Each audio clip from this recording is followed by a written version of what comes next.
Welcome to Captivate AI Studio Training Video Series. In this tutorial, we are going to show you how to add sound effects to your video in Captivate AI Studio.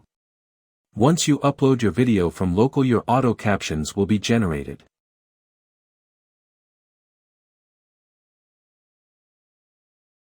Now you can add sound effects to your video.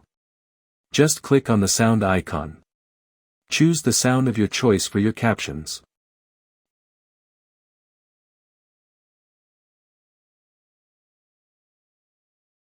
When you click on Save, your sound will be added to your caption. Might actually be buying Twitter. After all, any advice? What do you think Twitter's going to be better off? I mean, this has been such a wild saga. Yeah. I'm really curious what you make of it.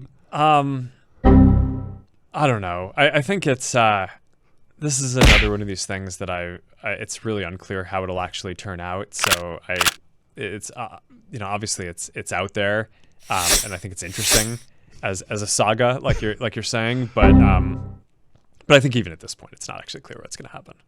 Thanks for watching the video.